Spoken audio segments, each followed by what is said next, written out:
What's up, everybody? And welcome to another episode of Everything Wrestling. Today, we will be continuing our Starrcade series.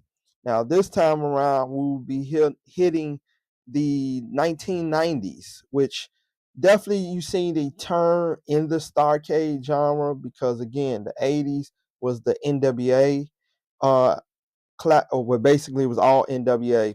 And then when it switched over to the 90s, then you had the collaboration between NWA and WCW, and then the full turn to WCW taking over the product. So by that time, towards the later 90s, Ted Turner pretty much had bagged out or was bought out, and WCW now was the brand that was over Starrcade. Obviously, there were still some good Starrcade matches, and some are more memorable, but the 90s were pretty much the last, in my opinion, the last run for Starrcade. After the 90s, pretty much Starrcade was not what us old school fans remember as Starrcade. So let's sit back, relax, and let us take you down nostalgia road as we revisit the early 90s or early and late 90s of Starrcade. All right, first up, we are going back to December 1992, and this was pretty much the Lethal Lottery and Battle Bowl concept. This was actually the second year. So 1991 was the first year of the Battle Bowl Lethal Lottery concept. And pretty much for those that don't know, basically all the wrestlers' names were put in a hat or put in a little lottery bowl and drawn out. So you got heels matched up with faces a lot of times, and it was matchups that on any other day you would probably never see during that time. So it was a odd, and during that time it worked, but it was pretty much like you would have maybe like a, I don't know, Dustin Rhodes and I'm trying to think of somebody, or like a Larry Sabisco and Elegante against Dustin Rhodes and Richard Morton. So right there, you got a heel in the face against a heel in the face. On any other day, you would not have that pair. But for the Lethal Lottery, that was the fun of the Lethal Lottery. You didn't know who was going to get paired up, and then the winners at the end would fight in the battle royal, which was the battle bowl part, and then the winner would get a diamond ring or a trophy, something like that. Pretty much it's what AEW now is doing with I forgot the name of theirs, but where MJF then won with the ring aspect. That's where that concept came from. The whole battle bowl thing. So in 1992, uh, we would see like a matchup between Sting.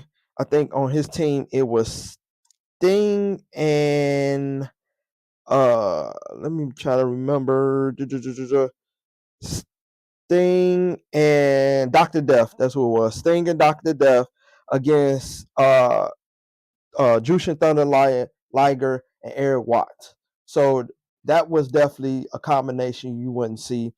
And obviously Sting and Dr. Death won that one and went on to the Battle Royal. Now that year we had Great Muta win the Battle Bowl, but in 91 Sting was actually the first Battle Bowl winner. So in our picture, we basically reenacted that part of the match where Sting and Liger actually met up. And for those who have that, um, what is the that Jushin Thunder Liger, man, if you can still get your hands on that figure, that's a very good figure. Very, I think they did four, 4 or 5 reiterations of that Jushin Liger figure. It was a Storm collectible made by Storm Collectibles. So I know they did the red and white, which is how we remember Liger. I think they did a blue, they did a green, and they did a black, I think. So if you can get your hands on that figure, definitely pick it up. And now we're moving on to December 1993. And in that Starrcade, it was number one, it was the actual 10th anniversary of Starrcade. And it wasn't, honestly, it wasn't a lot of memorable matches from that Starrcade, but there was one match, and I think that most people remember from that Starrcade, and it was the title versus career match, which was between uh the title was held by Van Vader against Ric Flair, who put up his career. And most people remember this match because the promo leading up to that match was fantastic. Pretty much they would document Flair getting back into I guess condition to fight Van Vader, and it was like, oh my God, Vader was the mastodon. He was unstoppable, and Flair would basically cut his promos as like pretty much he didn't know if this was it for him, but he was gonna go down fighting. And if you remember this, even when we saw, the late Reed Flair in his latest promo when he was younger, Reed, and then we saw his other son.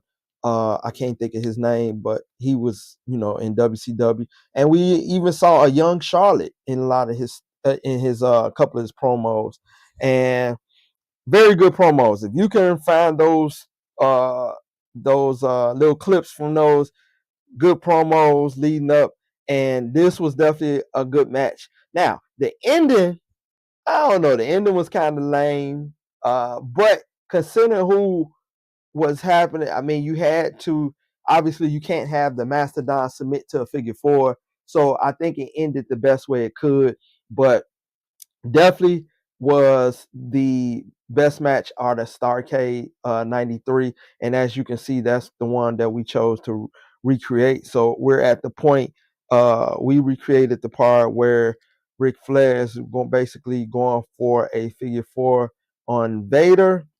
And if we see Harley Race basically trying to distract Flair and get his attention while the referee is telling him to get down.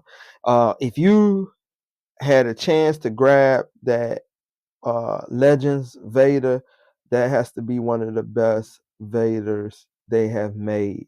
Definitely love that Vader. Definitely say pick it up if you can grab it. We definitely had some good figures in 2024. Now we're going to Starrcade 94. Now, in my personal opinion, this was a lackluster Starrcade. And as you can see, remember I told you, when as Starrcade moves further into the 90s, to me, Starrcade kind of lost its overall flair, no pun intended. Um, and this Starrcade was a great example of that. First match that we want to target was the match between Mr. T and Kevin Sullivan. Now, of course, this match was based off of or it was built off of Mr. T coming in to assist Hogan with the whole Dungeon of Doom fight and that type of thing. And Kevin Sullivan pretty much chose to I guess jump on Mr. T to I don't know what was the surmise of it? Kevin Sullivan basically didn't like Mr. T because he liked Hulk Hogan. That's pretty much was the gist of it. And Hogan began training T to get in the ring with Sullivan. And we all know, I mean, we know that Mr. T was a former bodyguard. We know Mr. T wrestled that one match in the WWF for WrestleMania. And pretty much they tried to bring that over to WCW. It did not work for this time frame because by this time, we know Mr. T was not really a wrestler anymore, and he was past his prime. So the T that we remember for WrestleMania was not the T that he was a lot older now, and wasn't in as great shape. So and the match actually showed that. So it was a lackluster match. I pretty much, I mean, if you want to check it out, you probably can find it, but honestly, it's not a match that I would say, oh, go pull up and watch. Now, the reason that we recreated it is because of two reasons. One, we were able to showcase our custom Kevin Sullivan. As you can see, he's getting pounded by T. And this year remember I said we got some good figures in 2024. We actually ended up with the WCW version of Mr. T this year as in the basic form, but of course we got the updated articulation with the basics this year. So, and remember, I think the WCW version of Mr. T was also the Chase version. So gave us a good opportunity to display those two figures. And just so you know, Mr. T won that match. Like I said again, lackluster match. And now the second match that we are focusing on for Starrcade 94, and it really wasn't a match. It was more so the promo after the match. So the main event was Hulk Hogan defending his belt against the Butcher, aka Brutus Beefcake. Now the match itself, again, wasn't that great.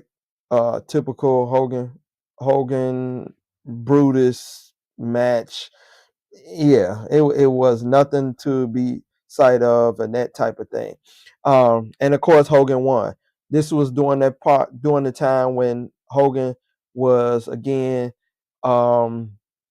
in their rivalry with the Dungeon of Doom. So that was during the whole Dungeon of Doom time. But the aftermatch, right before Starrcade went off, that's the part that we chose to recreate. And it was pretty much setting up the rivalry between Vader and Hogan. So by this time, of course, Vader won his match, which he became the U.S. champion by beating Hacksaw earlier in the event, and now he wanted to come destroy Hulkamania. And on paper, Vader versus Hogan was money. Now, how it translated, man, I think if we had got Vader in his prime against Hogan, yeah, the same way that Vader in his prime against Sting, I think it would have had the same effect.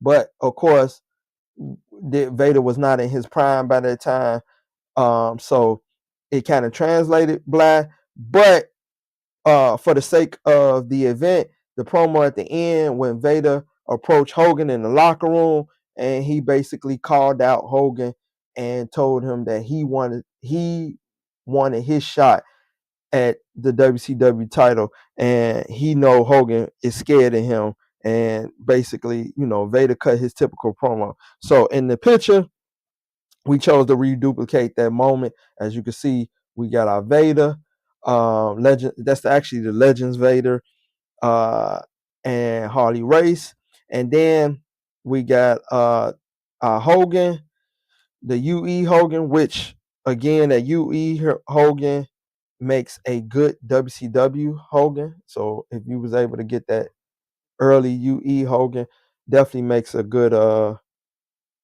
WCW Hogan.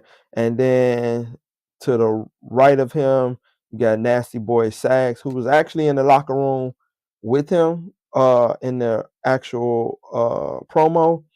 And you got Jimmy Hart, who, I mean, now this scene was shot earlier, but now we have the uh Jimmy Hart with the Hogan outfit on. So pretty much that would have been, perfect for this shot with the WCW belt. And background wise, shout out to Figures Toy Company. Love the locker room setup with the background. Now we are approaching Starrcade 96. And this honestly was a pretty decent Starrcade. You had a couple of good matches. You on the card, you had Jushin Thunder Liger against Rey Mysterio, which was definitely a good match. You had Akira Hokuto against Sasaki. I mean, Akira Hokuto against Medusa. That was really a good match. And Medusa pretty much trained in Japan, so definitely that one was a good one. Jeff Jarrett against Chris Benoit, that was pretty decent. You had the Outsiders against Faces of Fear. You had Eddie Guerrero against DDP for the U.S. title. That was a pretty good one.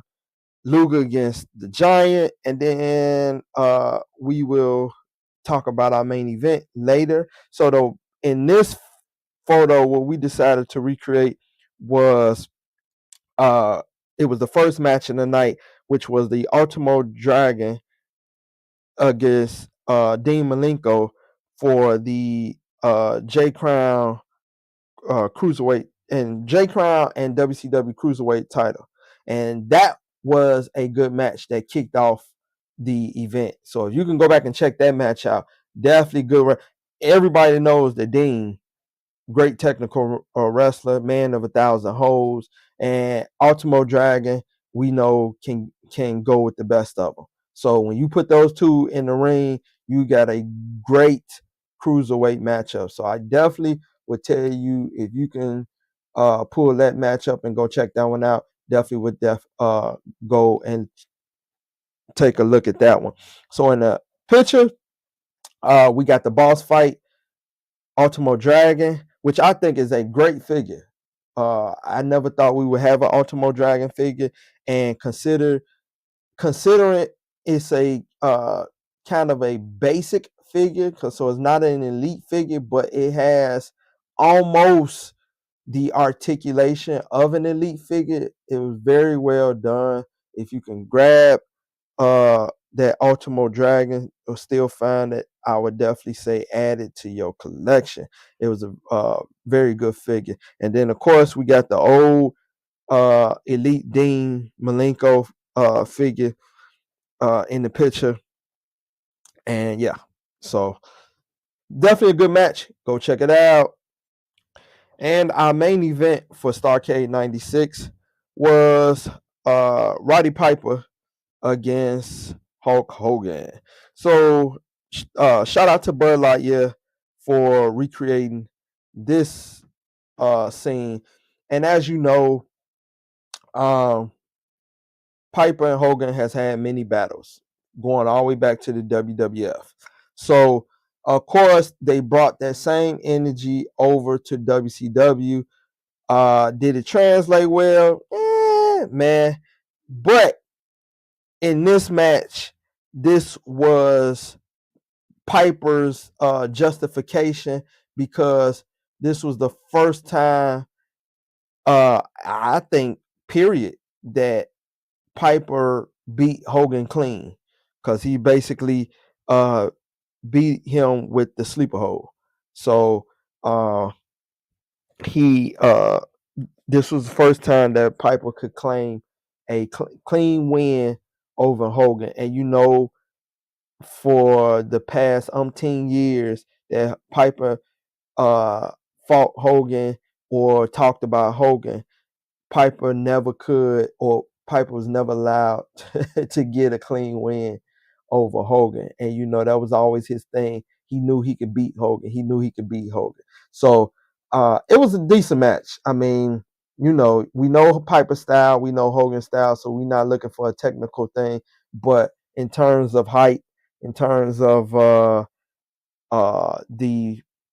what was surrounding it, and knowing what they went through in the WWF, it was, I would definitely say, if you can check it out, check it out.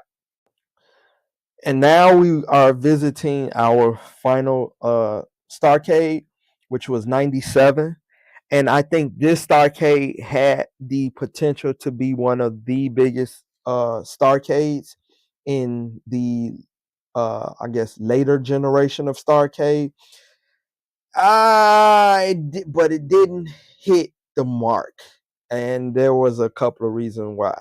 Now, when you hear a card like Eddie Guerrero against Dean Malenko, that's money. You had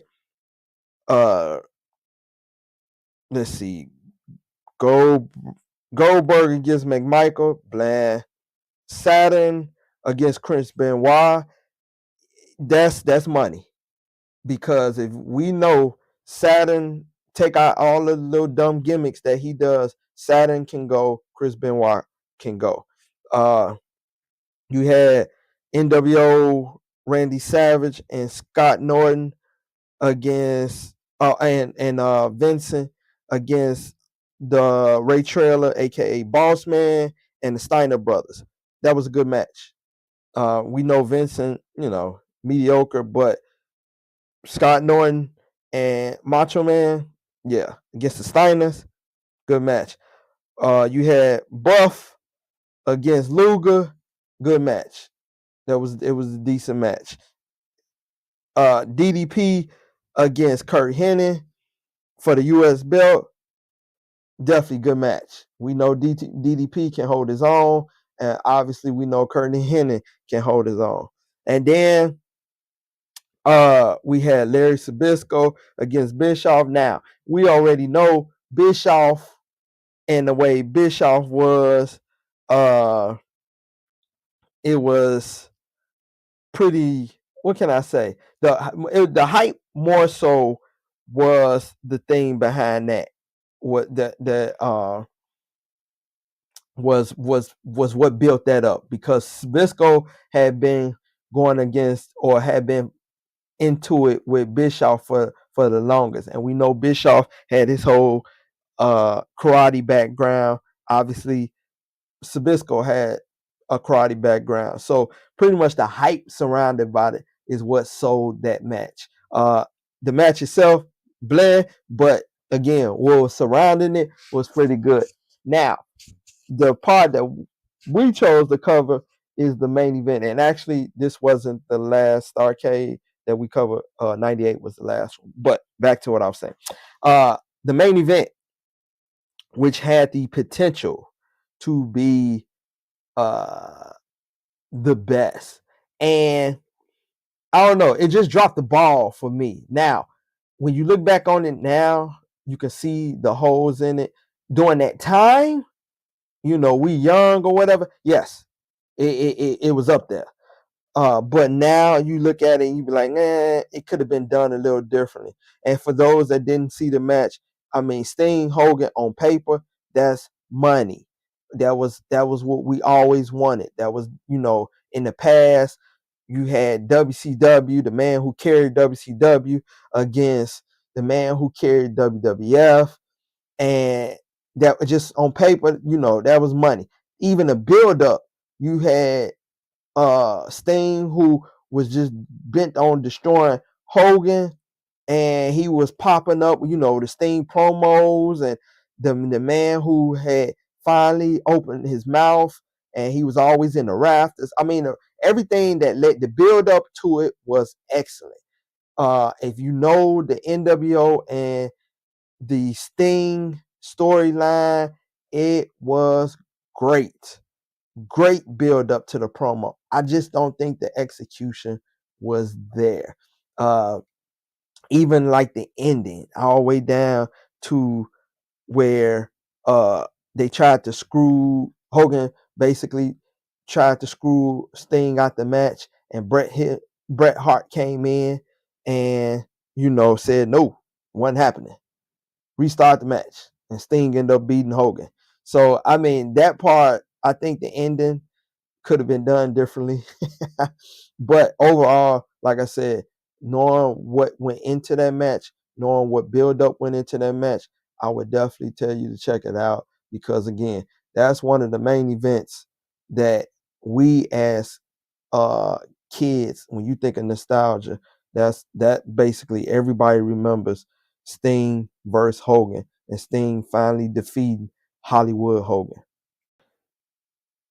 Now we are covering the final Starrcade in my book. That was the last Starrcade before they start going down.